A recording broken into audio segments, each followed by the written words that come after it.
Kita akan membaca 1 Petrus pasal 2 ayat 9 dan 10.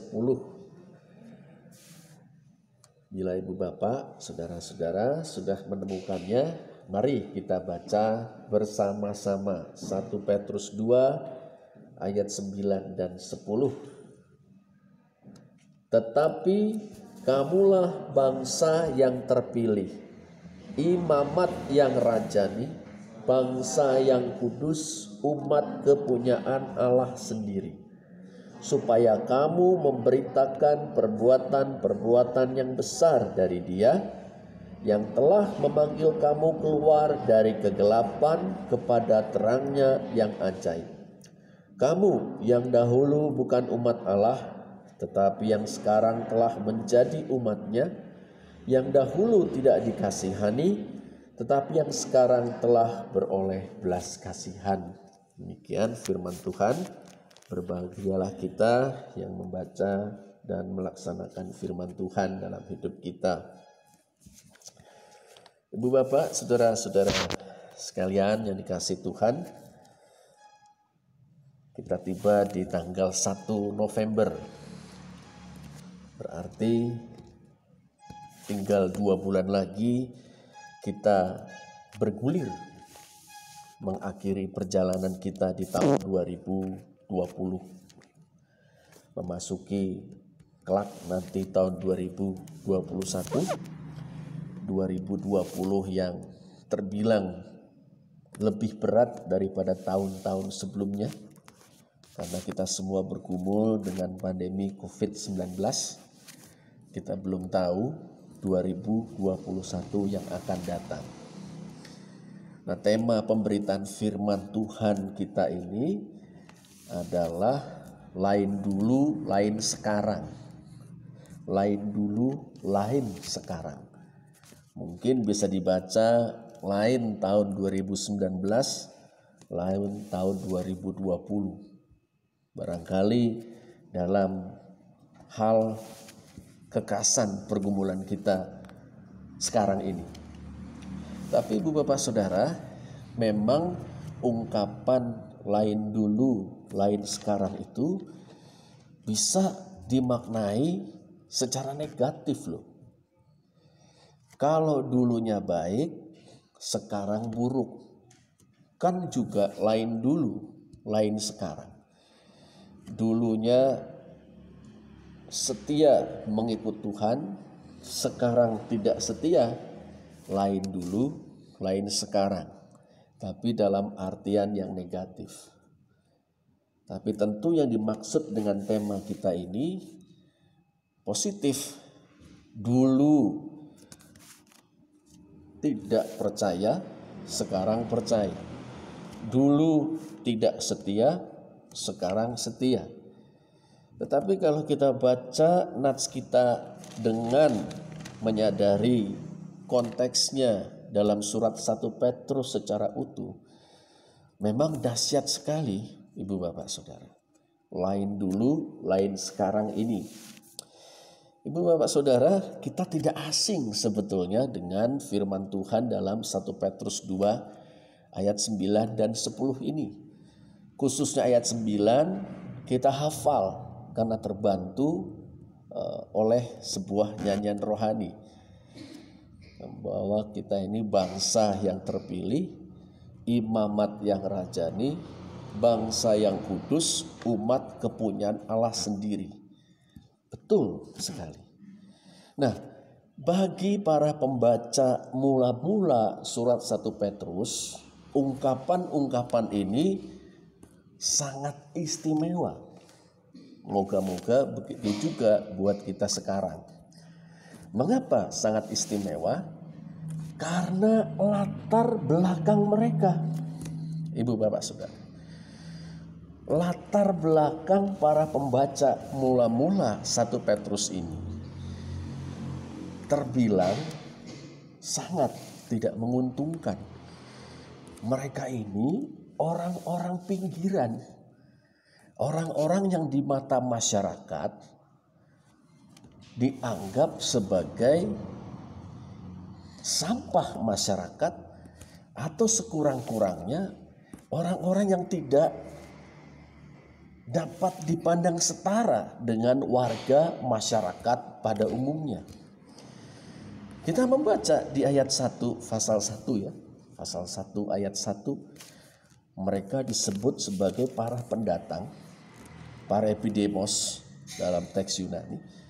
2 ayat 11 disebut pendatang dan perantau, para epidemos kai paroikos. Ibu bapak saudara, ini ungkapan-ungkapan yang muatan sosialnya itu sangat pekat. Sederhananya, mereka ini kaum migran atau para imigran, orang-orang yang terpaksa karena satu dan lain sebab meninggalkan kampung halaman mereka dan menjejakkan kaki mereka di negeri-negeri yang disebutkan di 1 Petrus 1 ayat 1. Ibu bapak saudara, di 5 provinsi Romawi di Asia Minor atau Asia Kecil. Dan di negeri tempat mereka menjadi pendatang, mereka menjadi imigran, situasinya nampaknya sangat buruk untuk mereka. Ada yang terjual sebagai budak. Dapat kita bayangkan bahwa negeri mereka itu dikalahkan oleh pasukan-pasukan Romawi. Boleh jadi negeri mereka ini negeri yang semula merdeka lalu dijajah, atau negeri jajahan yang berusaha untuk merdeka. Biasa nanti pihak Roma akan mengirim pasukan-pasukannya berperang.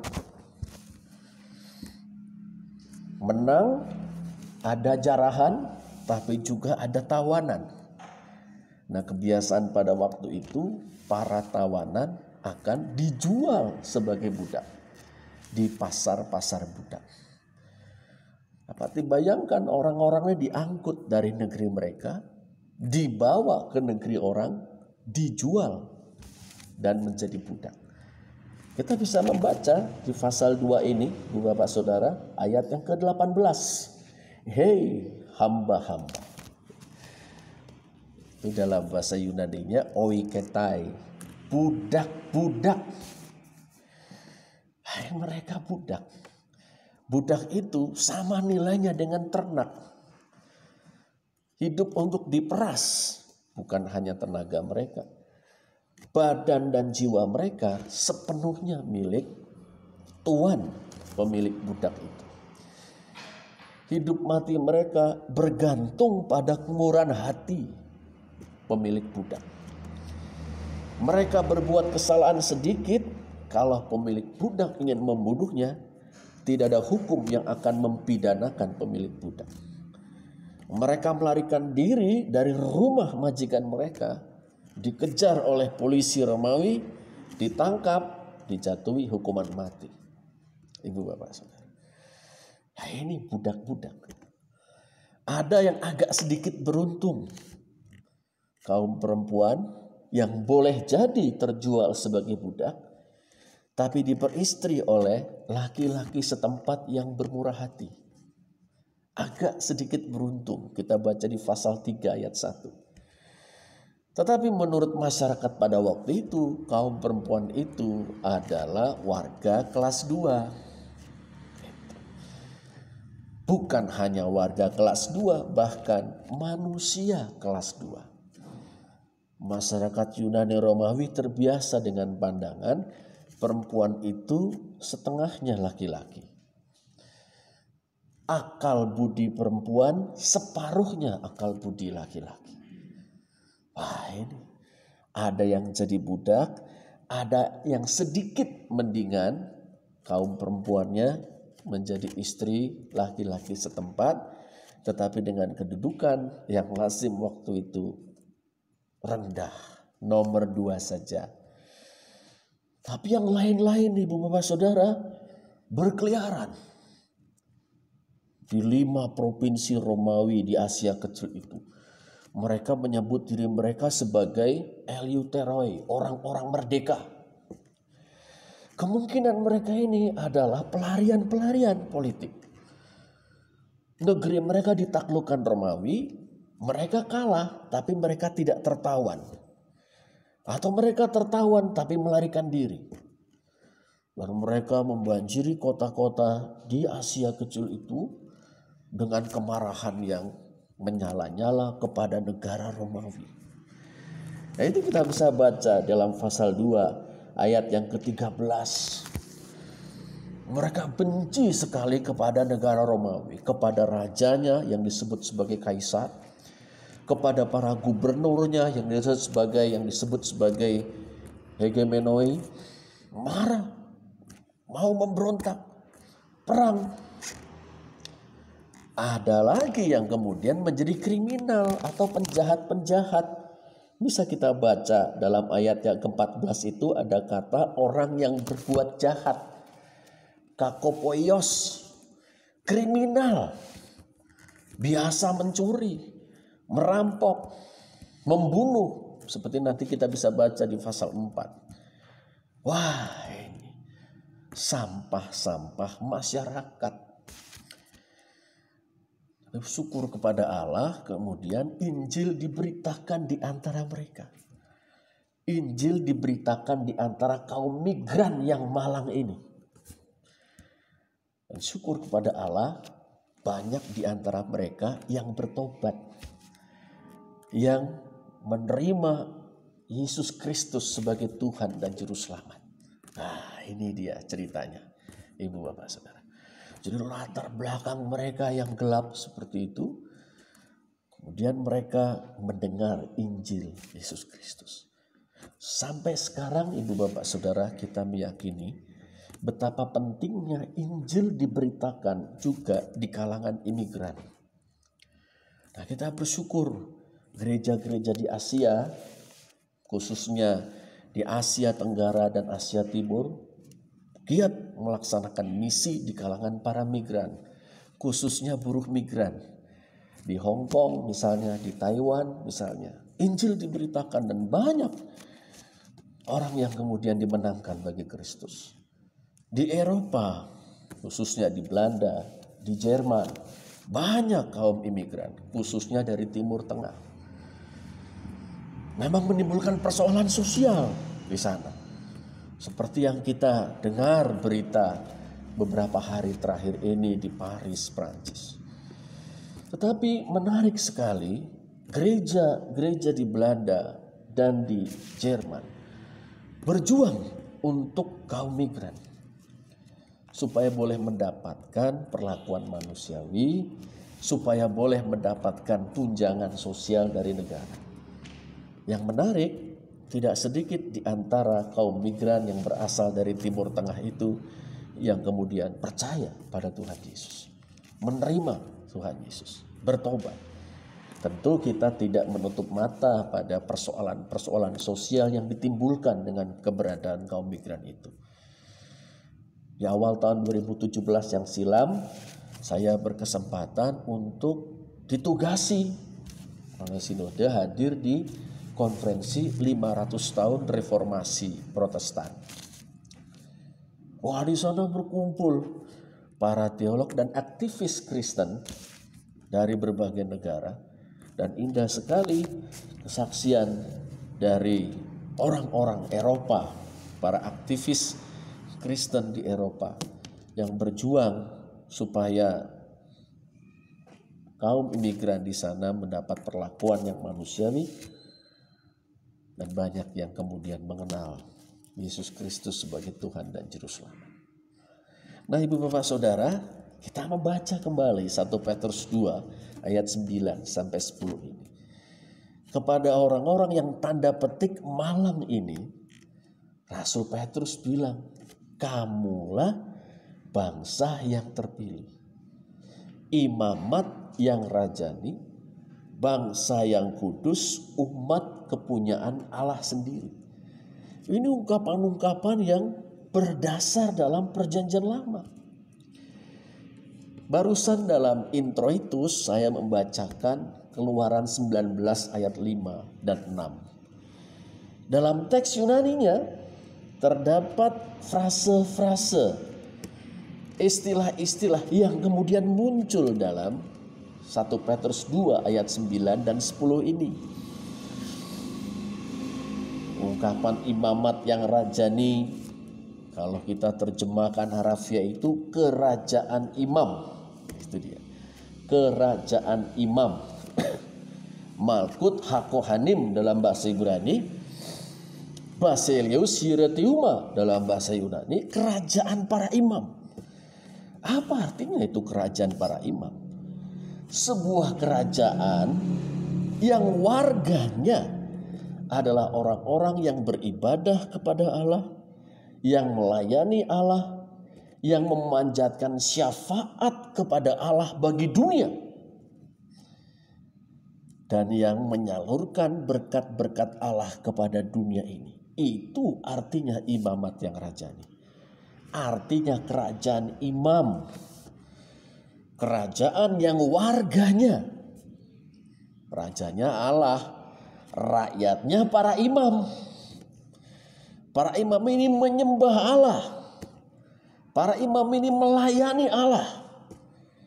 Para imam ini memanjatkan syafaat bagi kebaikan dunia. Para imam ini menyalurkan berkat-berkat Allah kepada dunia. 1 November, satu hari setelah 31 Oktober. Pasti Pak, memang begitu. Masa dari 31 Oktober loncat ke tanggal 2 November? Ya tidak. Tapi penting, ada apa dengan 31 Oktober? Perayaan Halloween Pak, tadi malam sempat mati lampu, serem. Bukan itu. 31 Oktober kita memperingati atau merayakan Hari Reformasi Protestan. 31 Oktober. Reformasi Protestan bergulir 31 Oktober tahun 1517. Itu sudah 503 tahun. Nah, salah satu pokok penting bagi kita orang Mennonite atau Anabaptis GKMI berkenaan dengan reformasi Protestan itu adalah ajaran imamat orang percaya. Ajaran tentang imamat orang percaya. Bahwa tiap-tiap orang percaya tanpa kecuali bukan hanya ditahbis ke dalam jabatan pendeta. Bukan hanya yang menjadi penatua atau diaken berkat pemilihan oleh jemaat. Tapi setiap kita, setiap orang percaya, setiap anggota gereja adalah imam. Ibu bapak saudara, imam. Saya imam, ibu bapak saudara juga imam. Apa itu artinya? Baik kita sebagai pribadi masing-masing maupun kita sebagai komunitas atau gereja menyembah Allah yang hidup, melayani Allah yang hidup, bersyafaat bagi dunia ini, dunia dengan segala pergumulannya. Karena itu kita tidak pernah lupa dalam kebaktian mesti ada doa syafaat. Dan moga-moga setiap doa syafaat tidak tidur, meskipun tidur karena ngantuk manusiawi. Apalagi tadi malam lihat Barcelona melawan apa itu? 1-1 kalau tidak salah, Alaves. Saya lihat sudah mau selesai. Dan kita adalah imam-imam. Nah, kita menyalurkan berkat-berkat Tuhan kepada dunia, kepada sesama kita, termasuk orang-orang yang tidak seiman, tidak seagama, atau yang tidak beragama sama sekali sekalipun. Ibu bapak saudara, kerajaan para imam, imamat orang percaya. Disebut juga bangsa yang kudus. Ungkapan yang sangat menarik. Bangsa yang kudus itu adalah kaum, umat atau bangsa yang dikhususkan Allah. Seakan-akan dipisahkan Allah dari semua yang lain. bukan untuk menjadi eksklusif, tapi untuk menjalani suatu cara hidup menurut prinsip-prinsip Allah, sehingga dapat menjadi kesaksian yang cetha welo-welo bagi seluruh dunia. Ini dia. Kita ini bangsa yang kudus bukan karena kita semua orang baik, bukan karena tidak ada keburukan dalam diri kita masing-masing, bukan karena tidak ada kelemahan dalam diri kita masing-masing. Tidak seorang pun yang sempurna di antara kita, yang suci, mursyid sepenuhnya di hadapan Allah. Tidak ada. Tapi kita memang dikhususkan oleh Allah. Bukan untuk menjadi eksklusif, lalu memencilkan diri di tengah-tengah dunia ini, lalu beranggapan biarlah dunia ini resesi sedangkan kita tetap resepsi. Justru Allah mengajar kita lewat COVID-19 ini bahwa derita dunia sebetulnya juga derita gereja, derita orang percaya. Ibu bapak saudara, kita dikhususkan oleh Allah untuk menjalani suatu hidup yang baru menurut prinsip-prinsip firman Tuhan, prinsip-prinsip Injil, prinsip-prinsip Kristus, supaya kemudian dapat disaksikan, dapat dilihat oleh seluruh umat manusia. Sebagaimana ajaran Gusti Yesus dalam Matius 5 ayat 13, ayat 14 tentang terang dunia. Ayat 15, kota di atas bukit tidak tersembunyi, bisa disaksikan oleh dunia, dilihat oleh dunia. Lalu disebut juga umat kepunyaan Allah sendiri. Umat kepunyaan Allah sendiri. Dalam sebuah syair menjelang kematiannya, ibu bapak saudara, kita bisa baca dalam kitab Ulangan pasal 32. Nabi Musa bilang begini dalam syairnya. Oh Tuhan, Adonai, Yahweh, Engkau telah mengambil bagi dirimu sendiri suatu umat untuk menjadi milik kepunyaanmu. Sementara ilah-ilah yang lain memiliki umat mereka masing-masing. Ini ungkapan yang sangat dahsyat, ibu bapak saudara. Tuhan mulai dari suatu umat yang ia pilih menjadi milik kepunyaannya dan mengizinkan bangsa-bangsa di dunia memiliki ilah masing-masing atau dimiliki oleh ilah mereka masing-masing. Dengan tujuan apa? Supaya lewat umat yang dimilikinya ini terungkaplah hikmat dan kuasa Allah yang menjadi pemberitaan bagi semua umat manusia yang berilah-ilah lain tersebut. Ibu bapak saudara. Wah. Dan satu lagi yang belum sempat saya singgung adalah ungkapan paling depan, yaitu bangsa yang terpilih. Teks Yunaninya itu, ibu bapak saudara, adalah genos eklektos. Genos itu kaum atau ras atau jenis. Sedangkan bangsa terpilih, bangsa yang kudus, pakai kata laos. Laos hagios. Tapi ini pakai kata genos. Apakah baik diterjemahkan dengan ras? Hati-hati. Lebih baik diterjemahkan dengan kaum. Kaum yang terpilih, kaum pilihan. Dengan mengamati latar belakang mereka sebagai orang-orang pinggiran, orang-orang terbuang, sampah-sampah masyarakat, para imigran itu. Suatu anugerah yang begitu besar, mereka justru dipilih oleh Allah. Lagi-lagi bukan untuk menjadi eksklusif, tapi untuk menjadi display, menjadi tampilan hikmat dan kuasa Allah. Bahwa Allah mendahulukan yang terpinggirkan, mendahulukan yang terbuang, mendahulukan yang tertindas, mendahulukan yang terhisap, mendahulukan yang lemah, untuk untuk menampilkan hikmat dan kuasanya di hadapan kuasa-kuasa dunia. Ibu bapak saudara. Nah, tetapi status ini mengandung di dalamnya pengutusan atau misi. Karena kita membaca di sana 2 ayat 9 ini, supaya kamu memberitakan, supaya kamu mewartakan, mengumumkan kepada dunia perbuatan-perbuatan besar. Teks Yunani kita baca arete, betul perbuatan-perbuatan besar yang di dalamnya bekerja hikmat dan kuasa Allah. Ibu bapak saudara, ini dia, lain dulu, lain sekarang. Dulu terbuang, sekarang tersayang. Tapi dengan suatu tugas, suatu misi yang diamanatkan oleh Allah kepada mereka dan kepada kita. Untuk memberitakan perbuatan-perbuatan besar Allah, menyampaikan hikmat dan kuasa Allah. Yang telah memanggil kamu keluar dari kegelapan kepada terang yang ajaib. Ibu bapak saudara,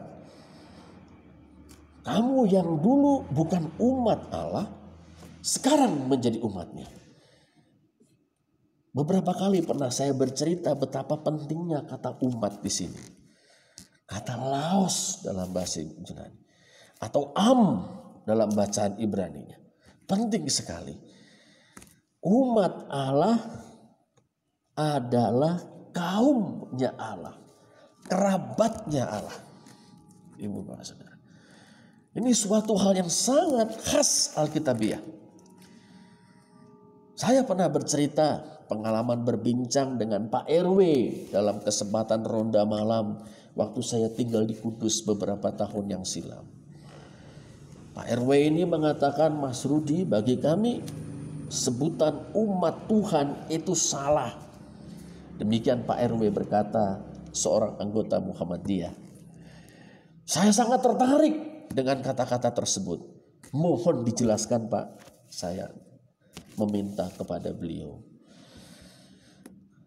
Tuhan tidak punya kaum, katanya. Tuhan tidak punya kerabat. Tuhan tidak punya keluarga. Dia maha tinggi. Dia maha besar, tidak ada yang dapat dipersekutukan dengan dia. Lalu yang betul bicaranya gimana Pak? Sebutlah umat Islam atau umat Nabi Muhammad. Saya bergembira mendapatkan ilmu baru. Kemudian sepulang dari ronda saya merenung. Dan saya diliputi dengan syukur karena firman Tuhan mengajarkan kepada kita tentang Allah yang tidak enggan untuk bukan hanya disebut, tetapi juga menjadikan dirinya kaum kerabat kita. Dan kita dijadikannya kaum kerabatnya Allah.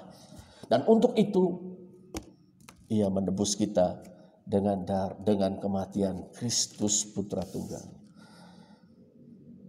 1 Petrus 1 ayat 18 dan 19. Kamu telah ditebus dari cara hidup yang sia-sia yang telah kamu warisi dari nenek moyangmu, bukan dengan barang yang fana, tapi dengan darah yang mahal, seperti darah anak domba, darah anak tunggalnya sendiri. Ibu bapak saudara, karena Allah memperlakukan kita sebagai kaum kerabatnya sendiri, bahkan ia merelakan putra tunggalnya dalam sebuah pengorbanan untuk keselamatan kita. Ibu bapak saudara, jelas kalau begitu, yang dulu tidak disayangi, atau boleh diterjemahkan yang dulu belum disayangi, atau belum mengalami kasih sayang Allah, sekarang disayangi atau mengalami kasih sayang Allah. Nah ibu bapak saudara, terus bagaimana memberitakan perbuatan-perbuatan besar Allah itu? Kalau kita membaca surat 1 Petrus, kita menemukan jawabannya dalam dua hal. Pertama, istilah cara hidup atau epistrofe. Kita bisa baca 2 ayat 11 itu, cara hidup yang baik. Terus muncul dalam surat 1 Petrus. memberitakan perbuatan-perbuatan Allah yang telah menyelamatkan kita, lakukan dengan cara hidup yang berani berbeda dengan dunia. Cara hidup yang dipakai oleh Allah untuk membuka mata banyak orang tentang kehadiran Allah dalam hidup kita. Kehadiran Allah yang sudah menyelamatkan kita. Dan cara hidup ini tidak main-main, Ibu Bapak Saudara. Kalau kita membaca misalnya dalam pasal 2 itu ayat yang ke-16 misalnya. Ayat yang ke-12 maksud saya. Dan 3 ayat yang ke-1 dan 2 menjadi Allah di tangan Tuhan membawa jiwa-jiwa datang kepada Kristus.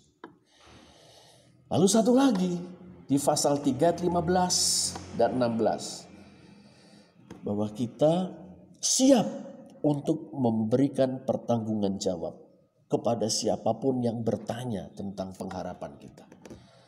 Yang didahulukan adalah cara hidup. Cara hidup menarik, membuat orang tergugah untuk bertanya, apa sih rahasianya hidupmu ini? Kristus sudah menyelamatkan saya. Saya orang berdosa, orang terbuang, tapi yang menerima cinta kasih Tuhan yang begitu besar. Ini yang dicanangkan oleh Rasul Petrus kepada orang-orang imigran yang menjadi percaya. Nah, sekarang kita mau menghubungkan dengan kita yang hidup di sini dan kini.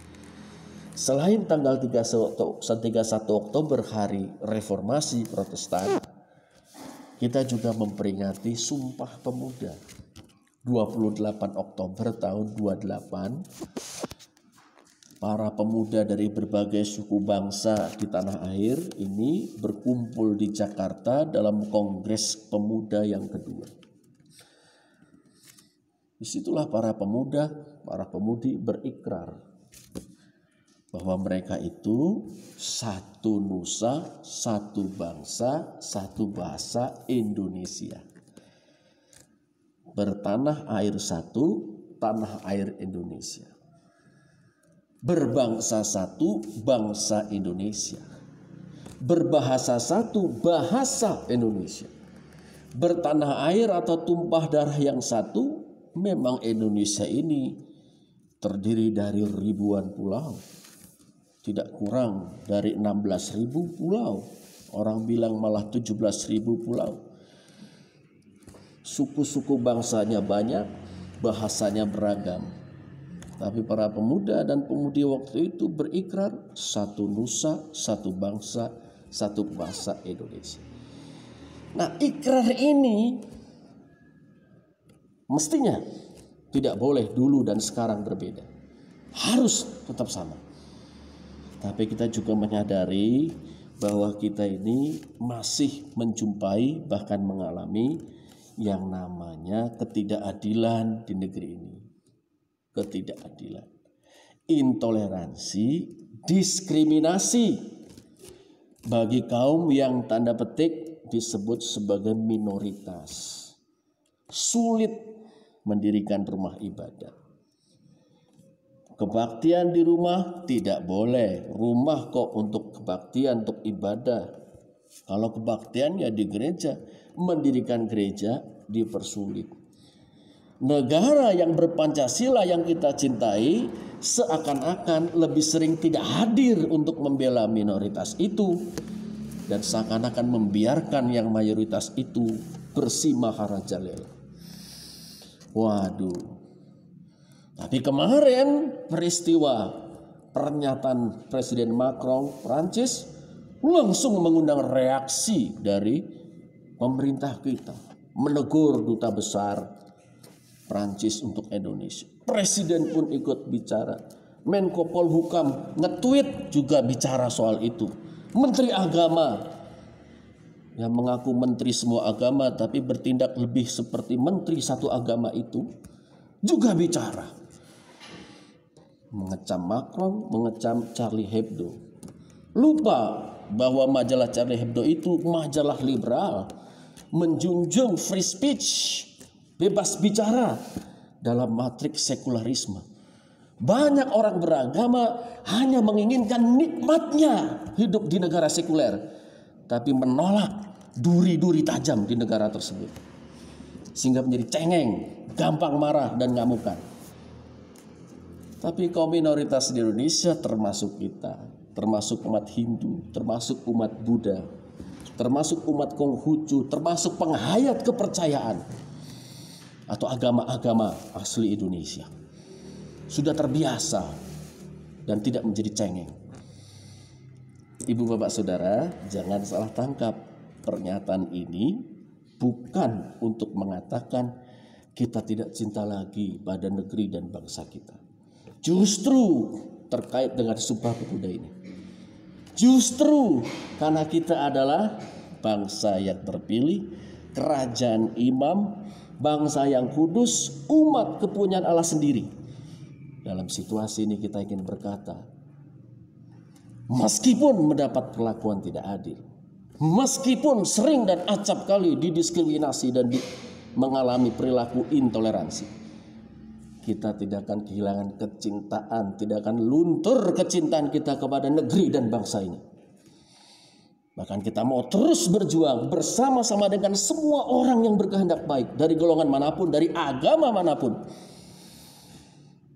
untuk menghapuskan ketidakadilan, diskriminasi, dan intoleransi, untuk membangun Indonesia menjadi sebuah negeri yang lebih berkeadilan bagi semua.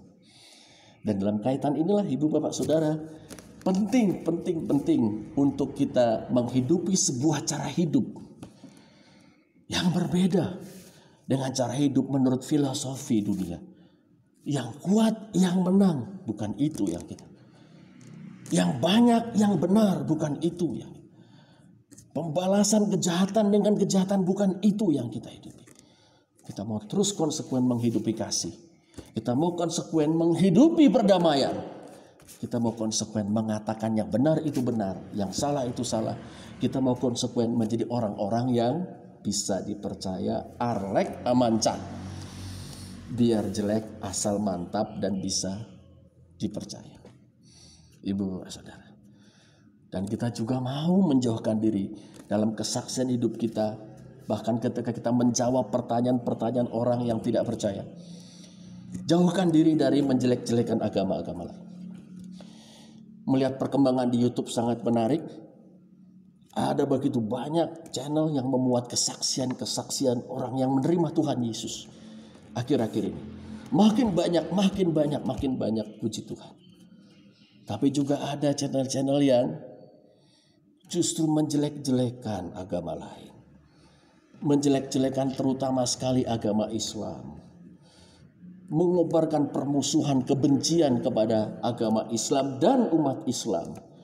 Seakan-akan agama Islam itu cuma satu versi, monolitik.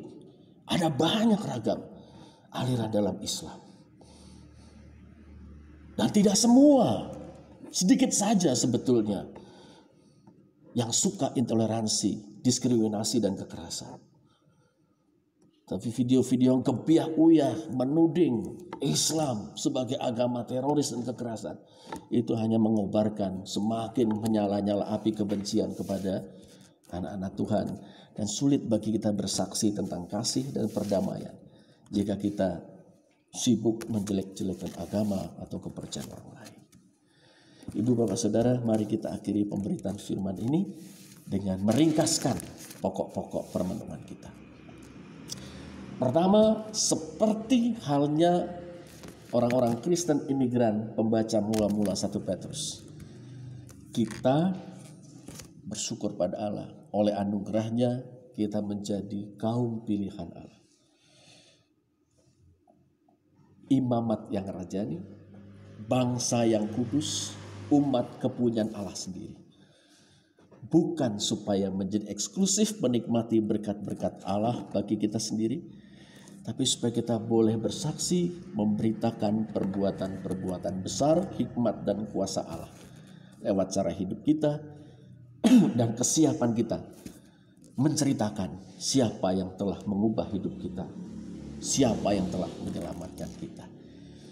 Pertama. Kedua, bedanya kita dengan para imigran tersebut, kita bukan tamu di negeri ini. Kita bukan pendatang di negeri ini. Kita adalah bagian dari bangsa ini. Kita bukan sekedar Christians in Indonesia atau orang-orang Kristen di Indonesia. Kita adalah Indonesian Christians, orang-orang Kristen Indonesia. Yaitu orang-orang Indonesia yang pada saat yang sama mengikut Gusti Yesus. Karena itu kita akan terus mencintai negeri dan bangsa ini. Selalu membawanya dalam syafaat. Dan selalu kita rindu menjadi berkat bagi negeri dan bangsa kita ini.